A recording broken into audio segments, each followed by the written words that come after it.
आज है 11 फरवरी 2025, दिन मंगलवार। न्यूज 80 पर यूपी की सुर्खियों में आपका स्वागत है। चलिए देखते हैं यूपी की 15 खबरें फटाफट अंदाज में। उत्तर प्रदेश विधानमंडल का बजट सत्र 18 फरवरी मंगलवार से शुरू होने जा रहा है। इसकी अधिसूचना जारी कर दी गई है। 20 फरवरी को वित्त मंत्री सुरेश खन्ना योगी सरकार का बजट पेश करेंगे। माना जा रहा है कि इस बार सरकार विकास कार्यों के लिए 2.25 लाख करोड़ रुपए दे सकती है, जिससे विकास कार्यों को और तेज गति मिलेगी। ये धनराशि चालू वित्तीय वर्ष विकास कार्यों के लिए दी गई बजट से करीब 22,000 करोड़ रुपए ज़्यादा है। उत्तर प्रदेश की योगी आदित्यनाथ सरकार का पूरा फोकस उत्तर प्रदेश के विकास कार्यों और इंफ्रास्ट्रक्चर निर्माण है, इसलिए इस बार बजट में विकास कार्यों के लिए अच्छा खासा बजट आवंटित करने का अनुमान लगाया जा रहा है। योगी सरकार ने सरकारी योजना के तहत मिलने वाले आवास के नियमों में बदलाव किया है, जिसके तहत प्रधानमंत्री आवास योजना और मुख्यमंत्री आवास योजना के नियमों में बड़ा बदलाव का ऐलान किया गया है। अब आवास केवल महिला मुखिया के नाम पर ही स्वीकृत किए जाएंगे। केशव प्रसाद मौर्य ने इसका ऐलान किया है। उन्होंने महिला सशक्तिकरण एवं मिशन शक्ति अभियान को ध्यान में रखते हुए विभागीय अधिकारियों को आवश्यक निर्देश दिए हैं। मौर्य ने कहा कि अपरिहार्य स्थिति को छोड़कर प्रधानमंत्री आवास योजना ग्रामीण एवं मुख्यमंत्री आवास योजना ग्रामीण के तहत दिए जाने वाले आवास केवल महिला मुखिया के नाम पर ही स्वीकृत किए जाएंगे। ग्रामीण क्षेत्र में युवाओं की बेरोजगारी दूर करने के लिए उत्तर प्रदेश सरकार ग्रामीण क्षेत्र के युवाओं को स्वयं का रोजगार स्थापित करने का बेहतरीन मौका दे रही है, जिसके लिए युवाओं को 10 लाख रुपए तक का लोन दिया जाएगा, ताकि बेरोजगार लोग आर्थिक रूप से सशक्त बन सके। प्रदेश सरकार की इस योजना को लागू करने का काम खादी और ग्रामोद्योग बोर्ड, यूपी लघु उद्योग निगम की ओर से दूसरी सरकारी और गैर सरकारी संगठनों द्वारा लागू किया जा रहा है। मुख्य कार्यपालक अधिकारी ने बताया कि इस योजना के तहत पात्र युवा व्यापार शुरू करने के लिए कार्यशील पूंजी के तहत 10 लाख रुपए तक के ऋण पर ब्याज में सब्सिडी मिलेगी। वित्त मंत्री निर्मला सीतारमण इस सप्ताह लोकसभा में नया इनकम टैक्स बिल पेश कर सकती है। केंद्रीय मंत्रिमंडल ने 7 फरवरी 2025 को इस बिल को मंजूरी दे दी थी। यह विधेयक 6 दशक पुराने आयकर अधिनियम का स्थान लेगा। बजट 2025 पेश करते समय वित्त मंत्री निर्मला सीतारमण ने नया इनकम टैक्स बिल लाने की बात कही थी। नया income tax bill taxation system में सुधार के लिए एक बड़ा सुधार ला सकता है।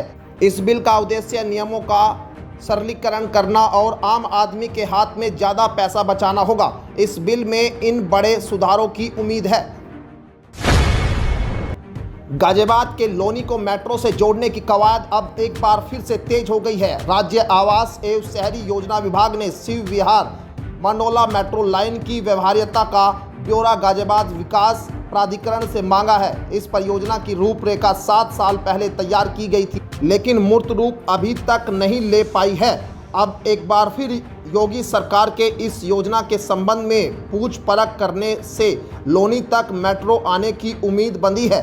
गाजियाबाद विकास प्राधिकरण ने कहा कि शिव विहार मंडोला मेट्रो रूट को लेकर पूछताछ की गई है।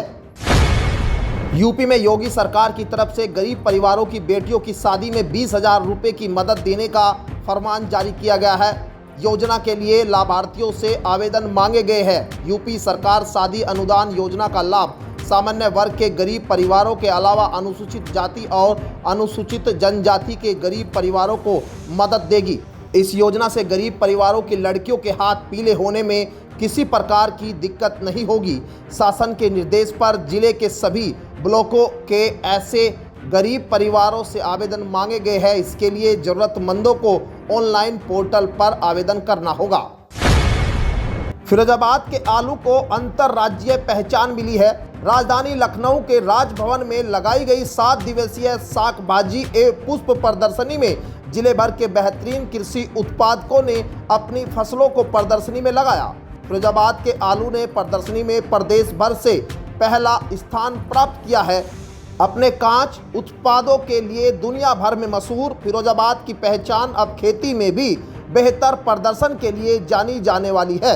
फिरोजाबाद जनपद में उगाई जा रही साग भाजी और प्रदेश में पहले स्थान पर आए हैं। दरअसल आलू की गुणवत्ता को लेकर फिरोजाबाद के आलू को प्रथम पुरस्कार प्रदान किया गया है।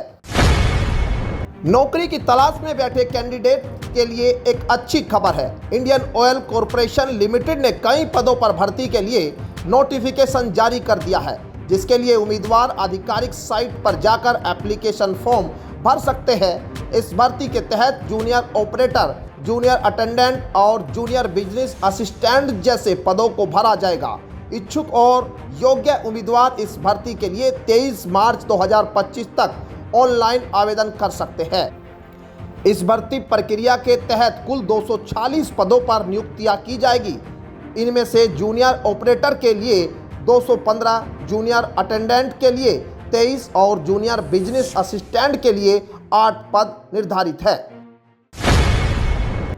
यूपी में बन रहे लखनऊ कानपुर एक्सप्रेसवे पर बड़ी अपडेट सामने आई है। जल्द ही ये एक्सप्रेसवे बनकर तैयार हो जाएगा, जिसके बाद इसके ऊपर से गाड़ियां फर्राटा भरने लगेगी, लेकिन इसका असर शहर के गेहरू चौराहे पर दिखाई देगा। माना जा रहा है कि एक्सप्रेसवे शुरू होने के बाद लखनऊ के गेहरू चौराहे पर जाम लगना तय है, क्योंकि इससे जो वाहन दही चौक से डाइवर्ट किए जाते हैं वो सीधे मुख्य मार्ग राजमार्ग पर आने शुरू हो जाएंगे। एक्सप्रेसवे के एलिवेटेड रोड ऊपर होगी, जबकि नीचे पुराना लखनऊ उन्नाव कानपुर राष्ट्रीय राजमार्ग होगा। नोएडा का जेवर एयरपोर्ट से घरेलू अंतर्राष्ट्रीय उड़ान के लिए भारतीय विमानपत्तन प्राधिकरण ने एयर स्पेस तैयार कर लिया है। जेवर एयरपोर्ट के व्यावसायिक संचालन के लिए यह बड़ी महत्वपूर्ण उपलब्धि है। दरअसल जेवर इंटरनेशनल एयरपोर्ट परियोजना के लिए एयर स्पेस और इंस्ट्रूमेंट फ्लाइट प्रोसीजर को तैयार किया गया है। नोएडा का जेवर एयरपोर्ट कई शहरों से नज़दीक होने के कारण वरदान साबित होगा। जेवर एयरपोर्ट की दूरी बुलंदशहर से 36 किलोमीटर, गाजियाबाद से 60 किलोमीटर और गेरगो से करीब 30 किलोमीटर, गुरुग्राम से 65 किलोमीटर और आगरा से 130 किलोमीटर दूर है। ऐसे में यह दिल्ली के इंदिरा गांधी अंतर्राष्ट्रीय हवाई अड्डे का बड़ा विकल्प होगा।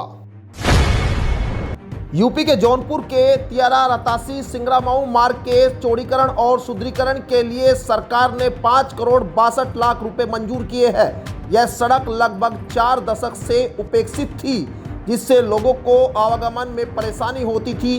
इस मार्ग से प्रतिदिन सैकड़ों वाहन गुजरते हैं। इस सड़क के बनने से बदलापुर विधानसभा के विकास में मील का पत्थर साबित होगा।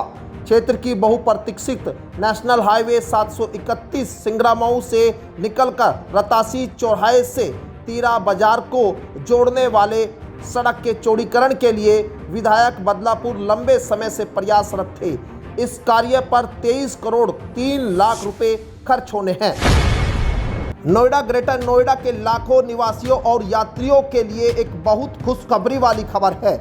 नोएडा मेट्रो रेल कॉरपोरेशन जल्द ही नोएडा लिंक लाइन परियोजना को शुरू करने जा रहा है, जो नोएडा ग्रेटर नोएडा के क्षेत्रों के लिए एक अहम परिवहन साधन बनेगा। इस मेट्रो कॉरिडोर की योजना के तहत बोटनिकल गार्डन से लेकर सेक्टर 142 तक 11.56 किलोमीटर लंबी मेट्रो लाइन बनेगी।